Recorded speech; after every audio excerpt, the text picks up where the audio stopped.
wilayah kami, yaitu wilayah Kampung Haji Raya, Mekik dan Sawang, berjanji minimal 1 minggu bahwasanya tambang ini harus segera dibuka kembali.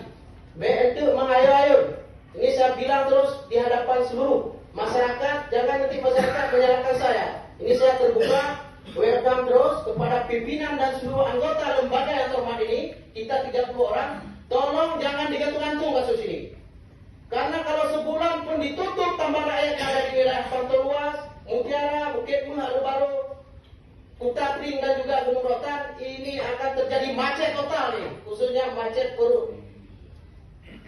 Karena dengan adanya tambang rakyat hari ini kami pribadi, walaupun saya bukan di wilayah tambang rakyat, yaitu di Meligo, dengan adanya penambang ini masyarakat kami juga terbantu. Jadi kalau kami jualan sayur dan jualan lain-lainnya, masyarakat ada uang untuk membeli. Tapi kalau tambang ini ditutup, kami yakin masyarakat kami banyak yang terjadi hal-hal yang kita tidak inginkan.